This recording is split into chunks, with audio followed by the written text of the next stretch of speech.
Hi everyone, I'm Whitney and I'm back with a very long overdue Sew Your Stash update. So I haven't posted a Sew Your Stash update since about the end of last summer. I had been posting kind of every other month updates until that point, and I kind of wanted to explain why and just kind of move on from this point forward. So last August we actually found out that I was pregnant. And it is very hard for me to get much of anything done during first trimester. And then in September, we went in for a doctor's appointment and there was no heartbeat on the baby. So I had to go in the next week to have a procedure done. And it was very heartbreaking and I just could not talk about it for a very, very long time. I did update the Whitney Sews Facebook page a few months later, but I just couldn't seem to voice out loud anything about it. And at first I just kind of sat around and stared at the wall for a while, and then I did get to a point where I started sewing again, and I actually finished a project during that time, and it's a very special project to me. I finished this quilt, and you all saw parts of it. You saw when I finished the quilt top in my last update, and then you saw the video where I showed how to add binding, but I never actually talked about the completed quilt. And this quilt is so special for me because I started it when we were trying to get pregnant with Peyton, my oldest. She is 3 now, and it actually took us 3 years to get pregnant with her. And so during that time, I had started this thinking maybe it could be a baby quilt someday. Yeah.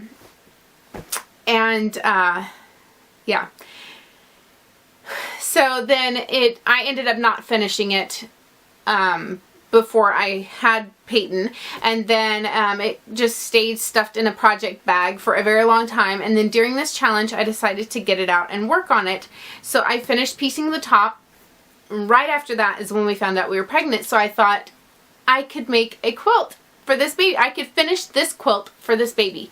And then I finished it while I was grieving for our baby. So it's just very special and personal for me. So this is one of the most important things that I've sewn for my stash that I've completed in the entire year that I was working on this challenge.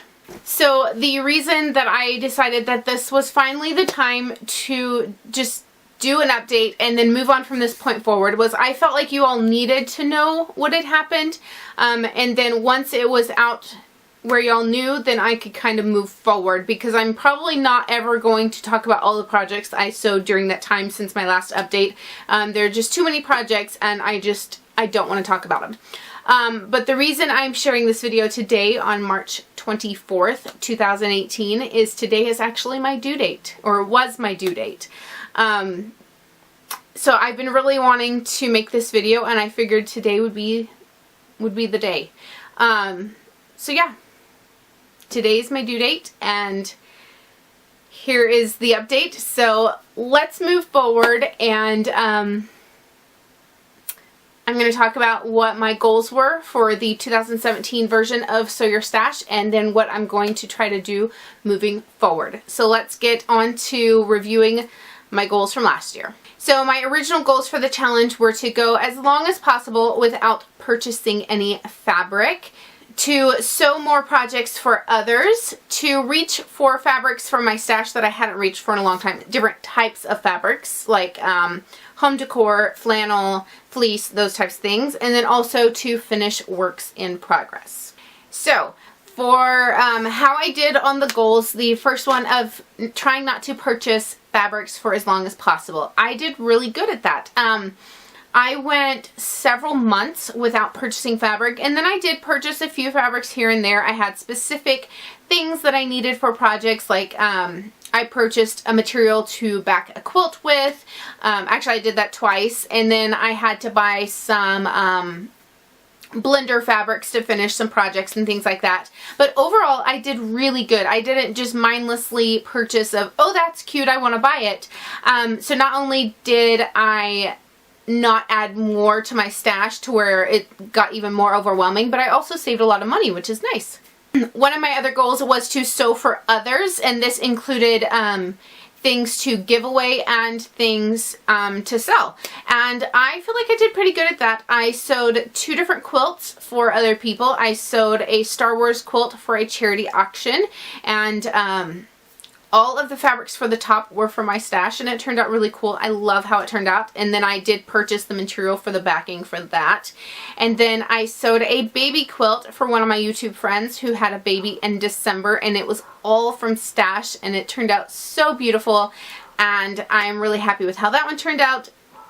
I also did some sewing for others I made a few baby blankets that I was going to give to a friend who was going to collect baby blankets for local hospital, and then that kind of fell through, so I still have them. I need to find someone to give them to.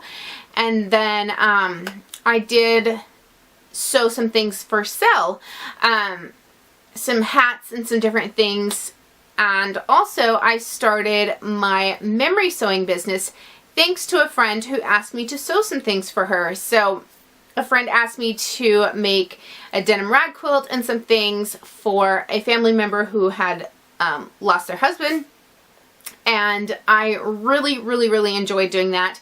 And from that came my Whitney Sews Memories business that I'm doing now, where I make memory bears and different things for people. So it is all thanks to my friend and this challenge that I even took that project on, and I never realized how much I love doing stuff like that, which is actually kind of counterproductive to this challenge because the memory sewing that I'm doing does not use from my stash, but I absolutely love doing it, and I will talk more about that in a little bit. So the next goal was reaching for fabrics that I don't usually work with. I did not do as well at this one as I would have liked. So the fabrics that I don't typically reach for are basically things that aren't like cottons. So I use a lot of like printed cottons in my projects for quilts and bags and different things, but I don't work a lot with like fleece, leather, flannel, home decor fabrics, and those types of things that I do have a lot of, but I rarely use. In fact, some of them I so rarely use that I actually store them in the garage in places that are really hard to get to, because very rarely do I need to get to them. But a few of the projects that I did make that went along with the challenge are the car seat poncho that kind of actually started the whole challenge, and the neck warmer that I did a tutorial for, the reversible bibs that I made for my daughter Skylar. I think that's it. And I may have done a few other things, but I can't think of them right now. But yeah, not a whole lot in that category. So I need to do a little more work on pulling fabrics from other types of fabrics to work into projects. And then my last goal was finishing up works in progress, and I think this one was about half and half. I did finish up 2 quilts that the one that I mentioned earlier, this one, and then the quilt that I had made for Skylar. Well, I kind of talked my mom into finishing that one for me, but it counts. So I did finish some projects, but I also started new projects, new quilting projects that I am far from finished with. So I finished projects, but I added new ones, so it kind of is a wash on that. So overall, I think the project was pretty successful. The challenge was pretty successful. I was a lot more conscious about my purchasing, and I did clear out a little bit of space. But overall, I probably could have done a little better. But like I said, I did kind of lose focus from like August onward. So I think had I stayed focused on the challenge for the entire year, I think it would have gone a lot better. But sometimes life happens and there's not a lot you can do about that. Since the new year has started, so the first, January, February, and this much of March, I have not hardly sewed for my stash. Yeah, I have made, oh gosh, how many? Lots of memory bears. A lot of memory bears. One of them was from my stash, the one I did a full length tutorial on, which I can link right up here in the information icon. I'll also link the Sew Your Stash playlist for some of you who haven't watched all the videos up to this point. The other ones are a lot more positive, I promise. So I'll have all those linked, but I did use for my stash for my Memory Bear tutorial. And then I've used little bits here and there, but since I am sewing memory bears for other people, they provide the materials. So like clothing from their loved one who's passed away, or clothing their kids outgrew, or that sort of thing. So it doesn't pull from my stash. So yeah. So far for this year, I am not exactly on a win for the challenge this year. I am continuing the challenge because I think it's definitely a good idea to always be really conscious about what we're purchasing and not just buying everything that we like, not only for money saving but also for space and just not accumulating too many things. I'm trying to be a lot more aware of just everything that I accumulate. Because if you watch my vlog channel, you will know that we have a very cluttered house, and I am slowly but surely working to try to declutter, and it is definitely a lot harder to declutter than it is to gather clutter. So I think if we are just trying to use what we have in the first place, it gets us off to a better start overall. And this did not start out to be a talk about decluttering and conscious living. Sorry about that. I'm just kind of talking from what I feel today, so that's what you get. Yeah.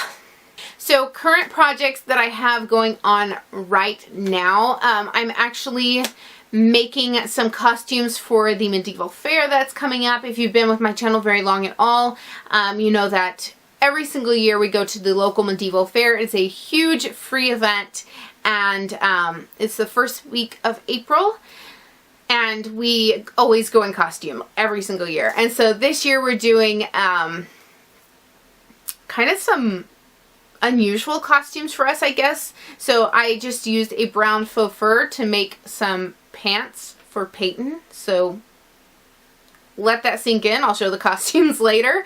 I'm also going to be turning a tablecloth that was in my stash, a vintage tablecloth, into a skirt for myself.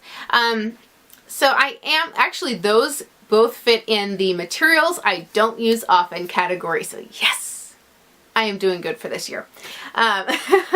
So we are still working on my stash, just not as much progress as I would like. And I feel this is probably weird because I started this video off sad, but I think finally just talking about what I've been through,